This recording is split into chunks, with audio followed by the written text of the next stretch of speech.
하나님, 저희에게 아버지 되어 주심에 감사드립니다. 예수님 저희를 위해서 십자가 지심에 감사드리고 성령님 저희들에게 믿음으로 인도해 주신 것, 진리로 인도해 주신 진리의 성령님께 감사드립니다. 저희들 말씀을 들고 말씀을 같이 받으려고 합니다.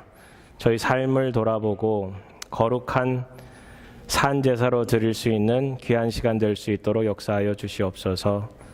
종려주일입니다. 종려나무 가지고 나가서 맞이했던 사람들처럼 주님을 온전히 찬양할 수 있도록 인도하여 주시옵소서. 감사하며 예수님 이름으로 기도드렸습니다. 아멘.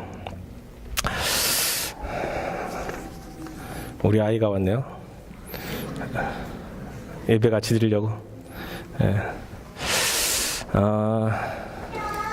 올해는 제가 좀 새로운 것을 준비했습니다. 나무가 보이시나요? 네. 멋진 나무. 이거를 오늘도 사용하고 다음 주도 사용을 하려고 합니다. 보시면 아시겠지만 아이 가방을 가지러 왔나요? 네. 괜찮아?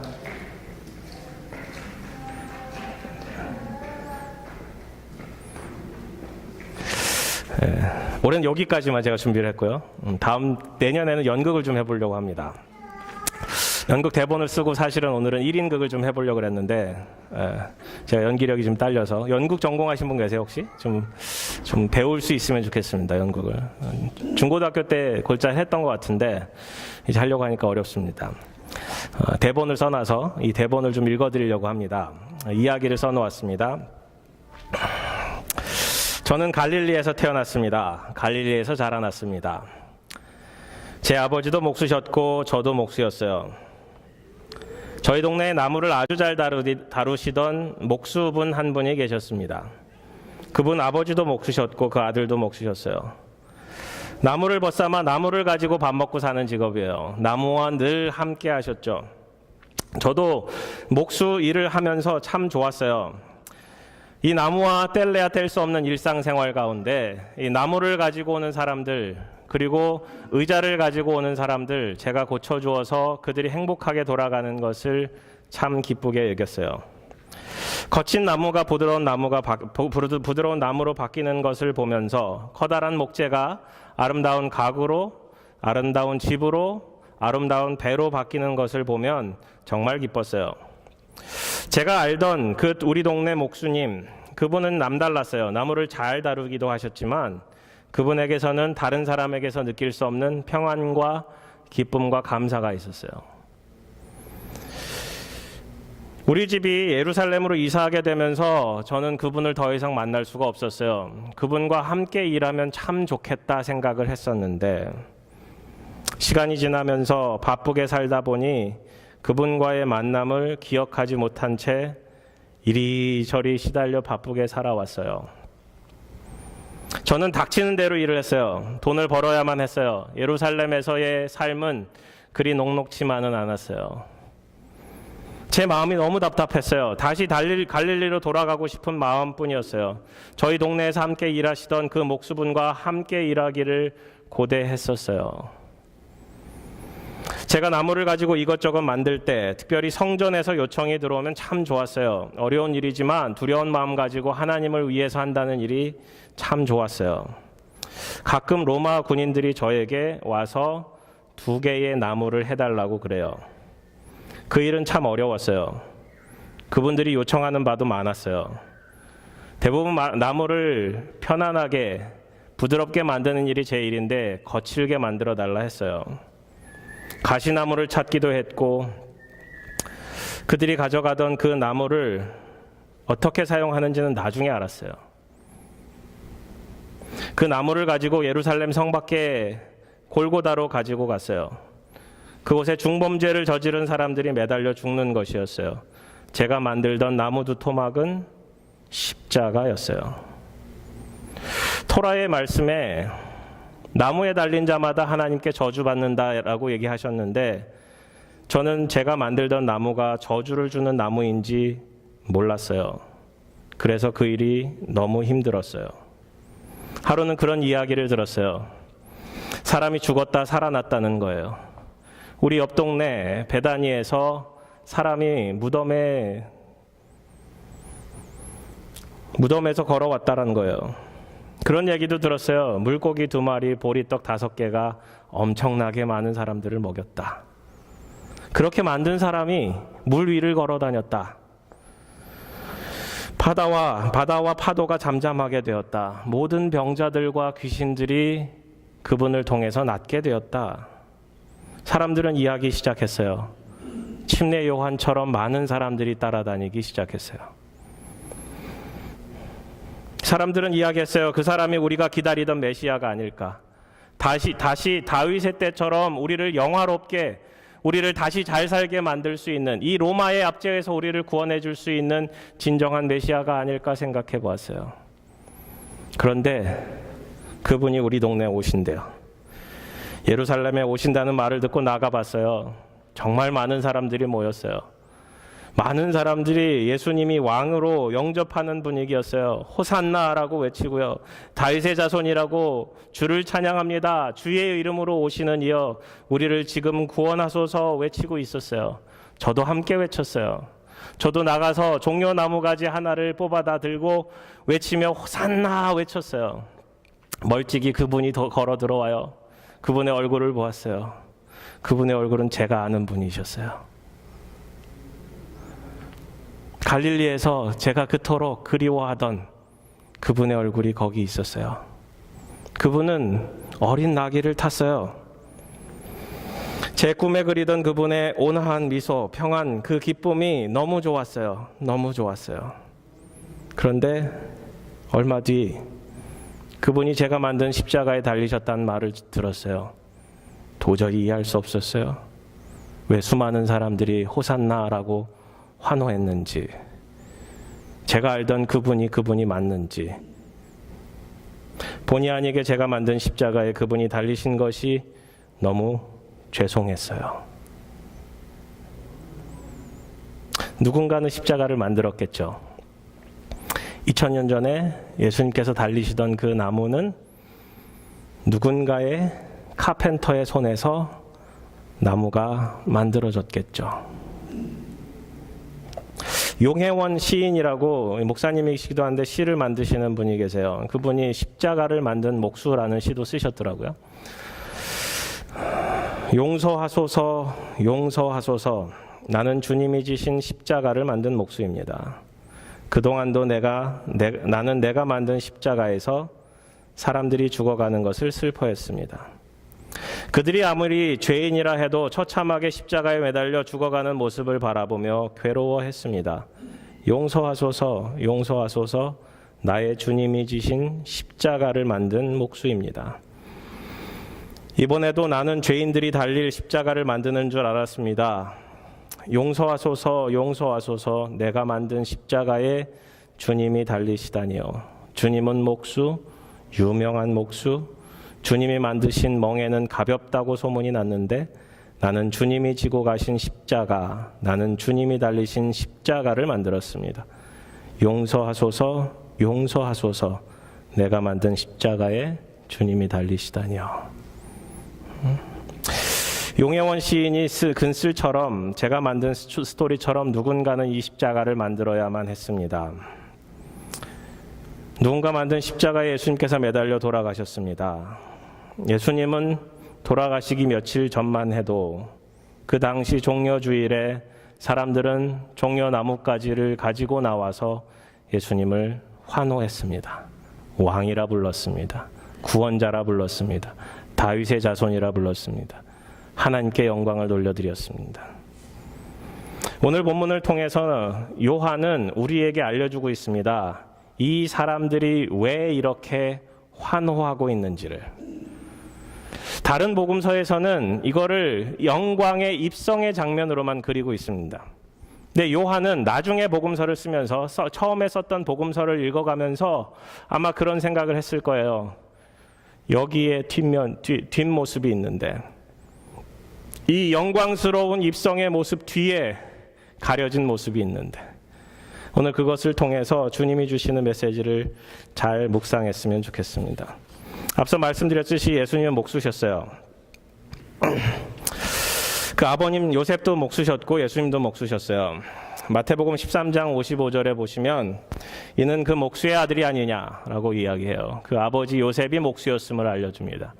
마가복음에 가서 보면은 6장에 이 사람이 마리아의 아들 목수가 아니냐라고 그래요. 그러니까 예수님이 목수가 아니냐라고 이야기하는 것을 바라봤을 때 예수님은 목수셨다는 것을 알 수 있어요. 아마도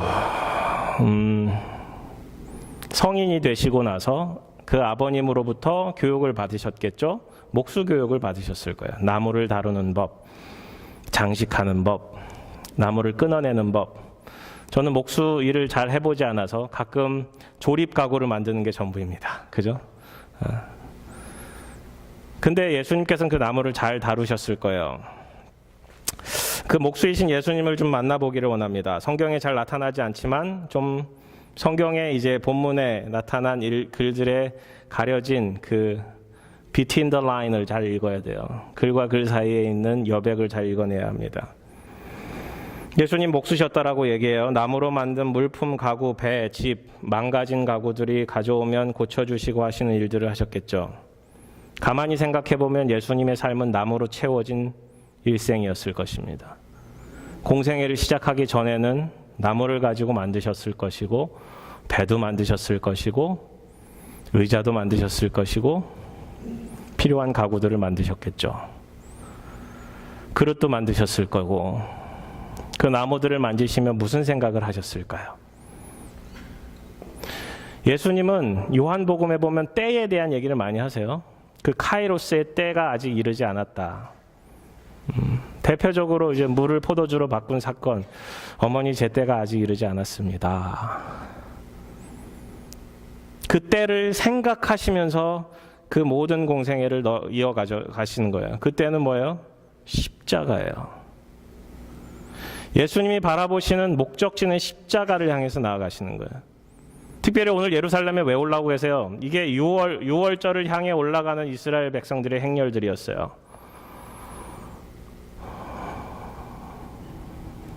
예수님 올라가는 이 행렬들 가운데 성경의 말씀을 이루기 위해서 아주 어린 낙타도 타셨는데 그 목적은 십자가였더라고요. 예수님의 삶은 나무에서 시작이 됩니다. 예수님이 태어나셔서 어디에 누이세요? 말구유에 누이세요. 대부분 나무로 만들었대요. 그리고 십자가에 달리시는 거예요. 평생 나무를 만지셨어요. 나무를 만지시며 십자가를 생각하지 않으셨을까? 나무를 만지시면서 십자가를 생각하지 않으셨을까? 오늘 본문은 11장 나사로의 부활로부터 이어집니다. 나사로가 죽은 자 가운데서 살아났습니다. 이 이야기는 금세 퍼집니다. 사람들 사이에 무덤에서 걸어 나온 자를 직접 목도한 사람들이 많았기 때문에 사람들은 생각했을 거예요. 이 말도 안 되는 일이. 나사로가 병들어 죽게 된 일을 사람들도 알았을 거예요. 그 동네 사람들 다 알았을 거예요. 나사로가 죽는데. 그리고 죽었어요. 장사도 지냈어요. 무덤 속에 집어넣었어요. 이제 끝났구나. 근데 예수님 오셔서 나사로야 나오너라 그러니까 나사로가 걸어 나오는 거예요. 사람들이 입소문을 내기 시작했어요. 죽은 사람이 살아났대. 죽은 사람이 살아났대. 그가 우리가 생각했던 메시아가 맞아. 우리가 생각했던 메시아가 맞아. 이 일 있고 그 다음 날입니다. 6월절을 지키러 온 사람들이 있었습니다. 예수님께서 예루살렘에 오신다는 이야기를 듣고 종려나무 가지를 가지고 맞습니다. 다른 복음서에서는 자신의 겉옷을 내려놓았대요. 당시 사람들이 늘 갖고 다니던 것 중에 가장 소중한 것이 겉옷이었어요. 겉옷은 텐트도 되고요. 겉옷은 침낭도 되고요. 겉옷은 무기도 됐어요. 그래서 사람들이 여행을 다닐 때 이 겉옷을 잘 가지고 다녔어요. 겉옷은 대부분 1년에 한 번 정도 살 수 있었어요. 그러니까 매년 쓰는 거기 때문에 소중한 거기 때문에 1년에 한 번 정도 새로이 바꿔 입는 것이 일반 평민들의 삶이었어요. 그러니까 겉옷 한 벌 정도 갖고 있는 거예요. 그것을 내려놓는다는 것은 자기의 삶을 내려놓는 거예요. 예수님께 외칩니다. 호산나 다윗의 자손이여. 호산나 다윗의 자손이여. 주의 이름으로 오시는 이여 찬송하리로다. 우리 조상 다윗의 나라여 가장 높은 곳에서 호산나. 이 종려가지 나무 하나 들고 이렇게 흔드는 거예요. 호산나. 그리고 밑에다 내리고 예수님은 낙이 타고 낙이 새끼를 타고 이제 걸어가시는 장면이죠. 호산나, 호산나. 얼마나 멋있어요. 얼마나 멋있어요. 누가복음에서는 이렇게 기록해요. 찬송하리로다 주의 이름으로 오시는 왕이여 하늘에는 평화요 가장 높은 곳에서는 영광이로다. 얼마나 멋진 광경이에요. 종려나무가지에서는 나무에서 직접 꺾고 온 것도 있었을 것이고 초막절을 위해서 사람들이 미리 준비해 온 것도 있었을 것이다라고 이야기를 합니다. 레위기 23장에 보면 초막절의 광야 생활을 기념하며 이 종려가지를 이제 가지고 있어야 된다. 이렇게 종려가지를 가지고 찬양하라라는 말씀이 나옵니다. 그것도 그렇지만 구약과 신약의 중간기라는 게 있어요. 구약과 신약 사이에 이제 400년 종의 암흑기 중간기라고 있는데 그때 이제 마카비라는 사람이 있어요. 그때 예루살렘을 정복했던 시리아라는 나라를 그 군대를 몰아내고 승리의 개선 장군처럼 다시 돌아올 그때 사람들은 가서 이 승리의 종려나무 가지를 들고 이렇게 흔들었대요. 그를 향해서 찬양했대요. 그리고 그를 통해서 우리를 승리케 해주신 그 시리아 군인들을 다 몰아낸 하나님을 찬양합니다라고 이야기를 했대요. 근데 마카비는 메시아는 아니었어요. 근데 그러한 일들이 있었던 것들을 사람들이 생각하고 있는 거예요. 아, 이분은 메시아구나. 그리고 메시아를 함께 찬양하는 거예요. 호산나라는 단어 자체가 갖고 있는 뜻이 Save us now. 우리를 구원하소서. 우리를 지금 제발 구원하소서. 이런 뜻이에요. 그들은 로마의 압제 가운데 있었어요. 그리고 대제사장들과 서기관들과 바리새인들은 이 이스라엘들을 이용했어요. 성전세를 내고 성전에 가서 제사를 드리는 모든 과정들 가운데 이권을 사람들은 챙겼어요. 이것을 뒤집어 엎는 예수님에 대해 반감이 있었겠죠. 시편 118편은 이야기합니다. 여호와여 구하옵나니 이제 구원하소서. 여호와여 우리가 구하옵나니 이제 형통하게 하소서. 여호와의 이름으로 오는 자가 복이 있으며 우리가 여호와의 집에서 너희를 축복하였도다. 우리를 구원하여 주시옵소서. 이 말씀을 근거로 호산나를 외치는 거예요. 나무에 대한 이야기를 좀 더 하기를 원합니다. 예수님도 처음 시작이 나무로 시작해서 나무로 마치셨다라고 말씀드렸는데 성경 자체도 나무에 대한 이야기로 가득 차 있습니다. 하나님께서는 세상을 창조하셨어요. 그리고 사람을 창조하셨어요. 사람에게 먹을 것으로 뭘 주셨어요? 나무 열매를 주셨어요. 모든 나무의 실과는 따 먹되 동산 중앙에 있는 선과 악을 알게 하는 나무의 실과를 따 먹지 말라.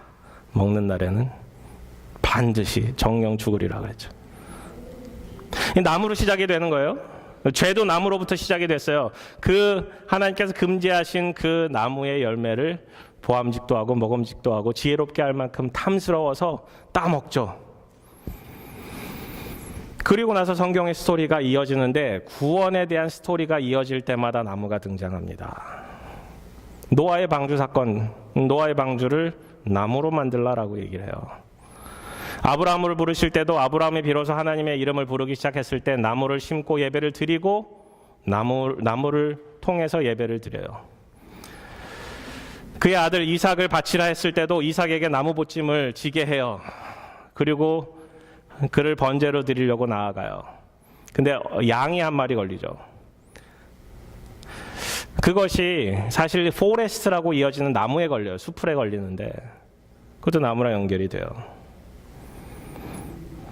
모세가 떨기나무 앞에서 하나님을 만납니다. 하나님의 거룩한 그곳이 내 신을 벗으라 했던 그곳이 나무가 떨기나무가 있던 곳이에요. 번제를 드리는데 중요한 기반이 되었습니다. 제사의식의 나무는 반드시 필요합니다. 신명기에서 나무에 달린 자마다 저주에 받았다라고 이야기를 합니다. 여호수아는 나무 위에 적들의 왕들의 시체를 달았습니다. 에스겔은 하나님의 심판을 상징하기도 한다라고 이야기하고요. 이사야는 황폐함을, 예레미야는 수많은 우상의 재료를 이 나무를 지목합니다. 하나님께서는 우리 모두에게, 우리 모두를 위해서 나무를 주셨는데 우리는 그것을 하나님을 거역하는 일들로 쓰기 시작했다는 거예요. 목상을 만들죠. 시편 기자는 복 있는 사람을 시냇가에 심은 나무라고 비유하기도 했고, 예수님께서는 나는 포도나무여 너희는 가지라고도 말씀을 하셨습니다. 열매 맺는 나무, 예수님께 붙어있는 나무, 좋은 나무, 열매 맺지 못하는 나무, 나쁜 나무, 저주받은 나무. 오늘 본문의 일이 있고 나서 마가복음 12장에 보면 지난주 토요일날 새벽 예배 때도 같이 나눴는데, 무화과 나무, 아직 때가 되지 않은 무화과 나무에게 가서 거기에 무슨 열매가 있을까 찾아보시지만 열매가 없습니다. 그 나무를 저주해버려요. 이상한 구절이에요. 길 가다가 무화과 나무에 열매가 없어요. 열매가 아직 맺힐 때가 아니에요. 근데 그 나무를 저주해버려요. 열매가 없음에 대해서 한탄하시고 열매 없는 나무의 마지막을 보여주시는 거예요. 마태복음 7장에 보시면 이런 말씀이 있어요. 그들의 열매로 그들을 알지니 가시나무에서 포도를, 또한 엉겅퀴에서 무화과를 따겠느냐. 이와 같이 좋은 나무마다 아름다운 열매를 맺고 못된 나무가 나쁜 열매를 맺나니 좋은 나무가 나쁜 열매를 맺을 수 없고 못된 나무가 아름다운 열매를 맺을 수 없느니라. 아름다운 열매를 맺지 아니하는 나무마다 찍혀 불에 던져지느니라. 예수님은 나무를 평생 만지시며 그런 생각을 하지 않으셨을까요? 이 나무는 어떻게 쓰임을 받을까? 오늘 본문은 종려나무 가지를 갖고 왔습니다. 예수님께서 그런 생각하지 않으셨을까요? 그들의 마음속에는 어떤 것이 있을까? 어떤 생각 가지고 이들은 나와서 호산나 다윗의 자손이여 외치고 있을까? 오늘 종료주일을 맞이하는 오늘 이 시간도 주님께서는 우리 마음 문을 두드리시며 얘기하실지 몰라요. 무슨 생각 가지고 있니? 무슨 생각 가지고 나왔니? 무슨 마음 가지고 나왔니? 요한은 오늘 본문을 통해서 이야기하고 싶은 게 있었어요. 그들의 마음이었어요. 외치고 있는, 호산나 외치고 있는 그거를 승리의 입성이라고 그리고 있는 다른 복음서와는 달리 오늘 복음서는 그들의 마음 속에 있는 것이 무엇이냐라고 이야기해주고 있어요. 요한복음 6장인가요? 5장인가요? 6장인가요?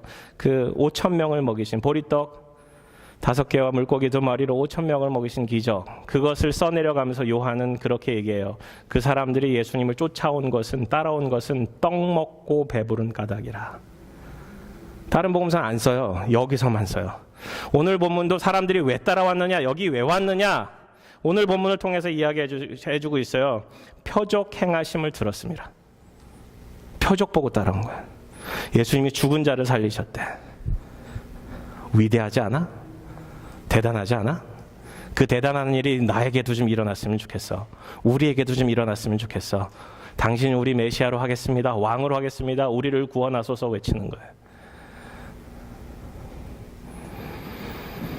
오늘 본문을 통해서 세 그룹이 있습니다. 세 그룹을 드러내줍니다. 종려가지를 붙들고 예수님을 환호하는 그룹이 있어요. 그들은 잘못된 기대를 가진 사람들. 두 번째 그룹은 예수님의 제자들이지만 예수님의 승리의 입성을 깨닫지 못하는 그룹이 있어요. 이게 사실은 십자가를 향해 있고요. 십자가의 승리를 기원하고자, 십자가의 승리를 선포하고자 사람들이 외치는 거예요. Triumphal entry. 이게 왜 Triumphal entry예요? 사람들이 환호했기 때문에? 그렇지 않습니다. 예수님께서 십자가에서 죄의 권세를 다 깨뜨리셨기 때문에 십자가를 향해서 나아가신 예수님의 승리의 입성인 것을 제자들은 나중에 깨달았다는 거예요. 이 당시는 뭐예요? 몰랐어요. 무지했어요. 이게 무슨 뜻인지, 왜 우리가 이러고 있는지. 세 번째 그룹은 Antichrist. 바리새인들, 종교 지도자들, 서기관들, 대제사장들, 예수님을 죽이고자 모의하죠. 첫 번째, 나사로 때문에 많은 유대인이 가서 예수님을 믿음이더라. 저는 이 믿음이 반쪽짜리 믿음인 것 같아요. 아직은 반쪽짜리 믿음이에요. 온전한 믿음은 성령이 오신 후에 예루살렘이 완전 뒤집어지면서 일어나는 거죠. 예수님이 진정한 메시아구나. 우리 영혼의 메시아구나. 구원자구나. 그 이튿날에 명절에 온 큰 무리가, 그 당시 무리들이, 사람들이 사방에서 유월절을 지키려고 나왔어요. 당시 역사가들은 이 당시에 적게는 몇십만 명에서 많게는 200만 명까지 모였대요. 그러니까 정말 많은 사람들이 오는 거예요. 근데 그 큰 무리가 예수께서 예루살렘으로 오신다는 것을 듣고 종려나무 가지를 가지고 맞으러 나갑니다. 호산나 찬송하리로다 주의 이름으로 오시는 이 곧 이스라엘의 왕이여. 외치는 거예요. 얼마나 멋있었을까요? 당시도 성가대가 있었대요. 성가대가 호산나 하며 외치며 이 종려나무 가지와 버들나무 가지인가요? 이렇게 섞어서 만드는 그것을 가지고 이렇게 외쳤대요. 외치는 그 의식들이 있었대요. 그거를 구할 수 없으니까 이 쉽게 구할 수 있는 종려나무 가지 가지고 이것의 의미는 사실 승리입니다. 그걸 가지고 흔드는 거예요. 호산나 호산나 호산나 우리를 구원하소서 당신이 구원자입니다. 네, 어떤 구원자예요? 어떤 구원자예요? 그들이 죄에 대한 인식이 있었을까요? 아니죠. 정치적 메시아를 구하는 거죠. 예수님의 승리를 꿈꾸는 것이 아니라 자신들의 승리를 꿈꿨어요. 이 차이가 있는 거예요. 종교적 열심을 가지고 예수님의 승리를 꿈꾸기보다 자신들의 승리를 꿈꿨어요. 예수님은 물론 왕으로 영접합니다. 왕이 되어주셔서 제발 저 로마의 압제를 무너뜨리고 마카비가 했던 것처럼 우리를 구원하소서 외치는 거예요. 때로는 우리는 하나님에 대한, 예수님에 대한 잘못된 기대감을 가지고 살아갑니다. 기복주의 신앙, 복이 없는 건 아니지만 기복주의 신앙은 예수님을 복의 소스로, 복의 근원으로밖에 보지 않습니다. 누구를 위해서? 나를 위해서. 우리의 신앙이 누구를 위한 것인가를 잘 살펴보셔야 돼요. 정말 내가 하나님의 영광을 위해서 살아가는가? 아니면 나의 영광을 위해서 살아가는가? 내가 드러나고 싶은가? 하나님이 드러나고 싶은가? 하나님이 컨트롤하기를 원하시는가? 아니면 내가 컨트롤하기를 원하는가? 사람들의 기대는 그거였어요. 우리를 위한 메시아가 되어 주시옵소서. 예수님께서 나귀 타고 걸어가세요. 새끼 나귀였어요. 새끼 나귀는 타기도 사실 어려워요. 그 위에 겉옷을 피고 아마 거기에 앉으셨을 것인데 그 가는 모습이 천천히 가고 힘도 없고 금방 훅 불면 쓰러질 것 같은 그 새끼 나귀를 타고 굳이 걸어가세요. 말도 있었을 것이고 큰 나귀도 있었을 터인데 이 스가랴 9장 9절의 말씀을 이루기 위해서 그 말씀대로 어린 나귀를 타고 천천히 묵묵히 거기를 걸어가시는 거예요. 우리는 성경을 통해서는 예수님의 표정이나 예수님의 마음을 다 알 수는 없습니다. 하나 알 수 있는 건 예수님은 때를 위해서 십자가를 향해서 가시고 계시다라는 거죠. 두 번째, 첫 번째 기대는 잘못된 기대를 가진 사람들. 두 번째는 제자들인데 제자들은 깨닫지 못하는 그룹이었어요. 깨닫지 못함, 무지함. 예수님은 하나 어린 나귀를 보고 타십니다. 이는 기록된 바 시온 딸아 두려워하지 말라 보라 너의 왕이 나귀 새끼를 타고 오신다 함과 같더라.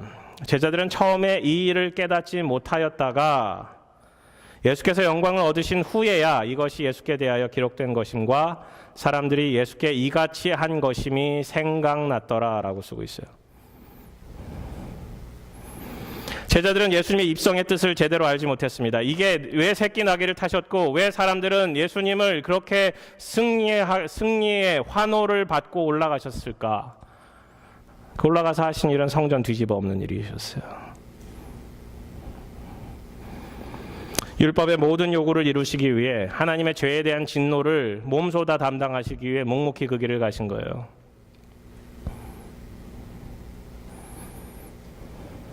제자들은 예수님과 동행하지만 예수님과 커넥되지 못했어요. 제자들의 무지함을 그대로 드러내 주셔요. 나귀를 준비하고 겉옷을 깔고 호산나와 함께 외치던 제자들은 무지한 제자들이었어요. 우리들도 때론 그렇지 않나요? 주님의 마음을 알지 못한 채 살아가요. 주님이 원하시는 바가 무엇인지 알지 못한 채 살아가요. 때로는 주님이 원하시는 바가 이걸 거다라고 생각은 하지만 확신이 들지 않아요. 혹은 그렇게 하고 싶지 않아요.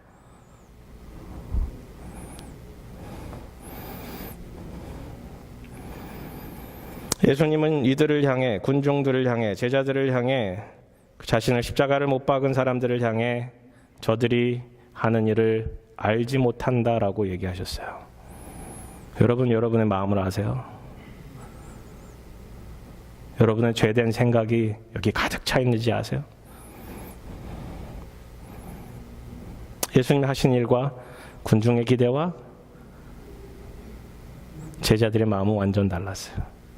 세 번째, 종교 지도자들, 바리새인들, 서기관들은 예수님을 죽이고자 모의했어요. 나사로를 무덤에서 불러내어 죽은 자 가운데서 살리실 때에 함께 있던 무리가 증언한지라 이에 무리가 예수를 맞으면 이 표적 행하심을 들었음이로라. 표적 때문에 모였다라는 사실을 이야기하고 있어요. 바리새인들이 서로 말하되 볼지어다 너희 하는 일이 쓸데없다. 여기서 서로 이야기하는 거예요. 너희 하는 일이 쓸데없다. 우리가 지금 예수를 잡아 죽이려고 하고 바로 전 패시지에는 나사로까지 잡아 죽이려고 준비하고 있었어요. 왜? 나사로가 부활의 상징이 되어주니까, 기적의 상징이 되어주니까, 표적이 되어주니까 나사로까지 잡아 죽이려고 그래요. 그러니까 우리가 하는 일이 쓸데없다. 보라색 온 세상이 그를 따르는도다. 사람들이 다 따르는 걸 바라보라. 우리가 하는 일이 쓸데없다. 이 말은 뭐예요? 자신들의 마음의 상실과 실망, 그리고 예수님에 대한 적대감이 점점 고조되는 상황이에요. 오늘 본문은 예수님에 대한 기대감을 가졌던 그룹, 딴 생각하는 거예요. 동상이몽이죠. 이 모든 것을 깨닫지 못하는 멍청한 사람들, 제자들, 그리고 예수님의 반대파. 종려 나무가지를 들고 나가는 사람들, 여러분은 그 가운데 어떤 그룹에 속해 계시나요? 여러분은 어떤 기대감을 갖고 계시나요? 혹은 전혀 기대감 없이, 아무런 생각 없이, 아무런 이해 없이 살아가고 있지는 않으신지. 결국 이러한 모든 것들이 나중에는 예수님을 십자가에 못 박는 반대파가 원하는 바대로 예수님을 십자가에 못 박으라라는 군중으로 바뀐다고요. 예수님을 승리의 입성으로 축하했던 그 무리들이 예수님을 십자가에 못 박으라라고 외친다고요. 처음에 말씀드렸던 그 목수처럼 우리는 이 십자가를 계속해서 만들고 있는지는 몰라요. 예수님이 다시 죽으셔야 되는지는 몰라요. 우리의 죄가 계속 만들어지기 때문에 사랑치 못하는 것, 주님을 온전히 받아들이지 못하는 것. 여러분은 혹시 오늘 이 승리의 깃발을 들기를 원하십니까? 하나님의 선악과 나무와 생명나무를 바라보시며 어떤 생각을 하셨을까? 처음에 만드셨을 때, 처음 창조하셨을 때 그 나무들을 바라보고 어떤 생각을 하셨을까요? 인간이 선악을 알게 하는 나무의 열매를 따먹지 말라. 그것을 기대하시고 그렇게 말씀하셨지만 그들이 생명나무를 따먹고 죄된 삶을 영원토록 살까 염려하셔서 그것을 막으셨어요. 방주를 지을 나무도 공급하셨지만 우상을 지을 나무들도 공급을 하셨어요. 하지만 마지막에 요한계시록 22장에는 생명나무만 주셔요. 다른 나무 없어져요. 생명나무만 주세요. 생명나무가 우리에게 회복을, 우리에게 주님과 동행함을 명하시는 거예요. 그 생명나무가 결국은 십자가로 이어지는 길이라는 거예요. 그래서 이 나무를 우리는 버려야 합니다. 우리가 승리하고 싶어하고 성공하고 싶어하는 이 나무를 버려야 돼요. 그리고 십자가를 두셔야 합니다. 십자가를 두셔야 돼요. 예수님이 가고자 하는 그 길은 승리의 길이 승리의 그 호산나를 외치는 길이 아니었어요. 예수님이 가고자 하던 길은 십자가의 길이었어요. 십자가에 온전히 쓰셔야만 승리를 외치실 수 있으셨기 때문에 우리들이 종려주의를 먼저 맞이하고 십자가에 못 박히시는 고난주간을 맞이하면 안 돼요. 승리는 조금 뒤에. 물론 예수님께서 예루살렘으로 걸어가신 그 길이 승리를 위한 길이지만 호산나 외쳐야 하고 그분이 우리의 왕됨을 알고 있지만 십자가에 이르지 못한 사람들은 종려나무를 버려야 합니다. 예수님은 십자가에 달리셔서 저주를 받으셨어요. 신명기 말씀은 이야기합니다. 나무에 달린 자는 하나님께 저주를 받았습니다. 사도행전 5장은 이야기해요. 너희가 십자가에, 아니 나무에 달아 죽인 예수님을 나무에 달았다라고 얘기해요. 갈라디아 3장은 이야기합니다. 저주를 받은 바 되셔서 율법의 저주에서 우리를 속량하셨으니 기록된 바 나무에 달린 자마다 저주 아래 있는 자라. 우리의 모든 저주를 예수님께서 당하셨어요. 세상의 모든 죄에 대한 저주를 홀로 담당하셨어요. 세상의 모든 부끄러운 죄의 값을 치르셨어요. 구약에 나타난 나무에 달린 자들은 모두 악한 자였지만 죄가 없인 그분이 나무에 달리셔서 우리에게 생명을 주시고 영원한 하나님 나라의 백성으로 인도하고 계신 거예요. 그렇게 우리는 이 십자가를 붙들어야 합니다. 종려나무까지는 그 다음이에요. 우리는 이 십자가를 투과하여 종려나무 가지를 바라봐야 해요. 십자가를 투과하여 종려나무 가지를 바라봐야 해요. 끝내는 요한계시록 7장의 말씀처럼, 이 말씀 같이 읽어볼까요? 요한계시록 7장 시작.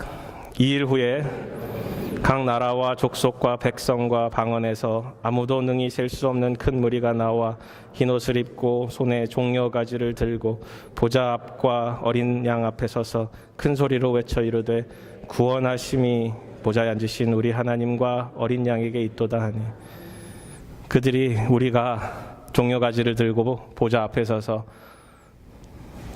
어린 양 앞에 서서 구원하심이 보좌에 앉으신 우리 하나님과 어린 양에게 있도다. 구원하심이 보좌에 앉으신 우리 하나님과 어린 양에게 있도다. 십자가에 달리신 예수님을, 그리고 우리를 구원하신 그 하나님을 찬양하는 거예요. 그게 승리의 깃발의 종려나무의 의미입니다. 자기 아들을 아끼지 아니하시고 우리 모든 사람을 위하여 내주신 이가 어찌 그 아들과 함께 모든 것을 우리에게 주시지 아니하시겠는가. 십자가에서 주신 사랑은 모든 것을 주신 사랑입니다. 그 사랑을 깨달아 알고 종려나무를 들고 예수님을 호산나 외쳤던 무지한 사람들, 잘못된 기대를 갖고 있던 사람들, 예수님 반대편에 섰던 사람들처럼 서지 말고 온전히 십자가를 붙들고 살아가는 저와 여러분 되기를 주님의 이름으로 축원합니다. 같이 기도하시겠습니다.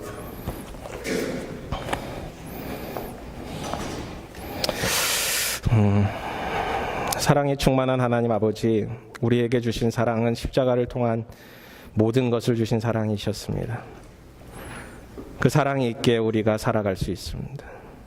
때로는 우리가 종려나무 가지 들고 잘못된 기대감으로 주님 앞에 설 때가 많아요.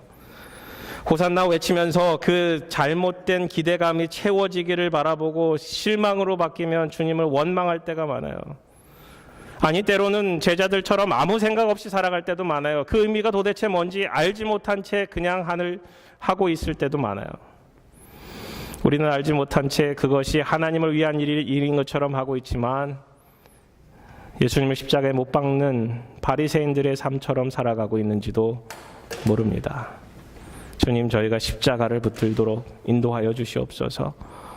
종려나무 가지를 붙들기 전에 십자가를 붙들고 그 뒤에 서 계신 주님 바라보고 종려나무 가지 들고 구원하심이 하나님과 어린 양에게 있음을 선포하는 저희 모두 될 수 있도록 인도하여 주시옵소서. 감사하며 예수님 이름으로 기도드렸습니다. 아멘.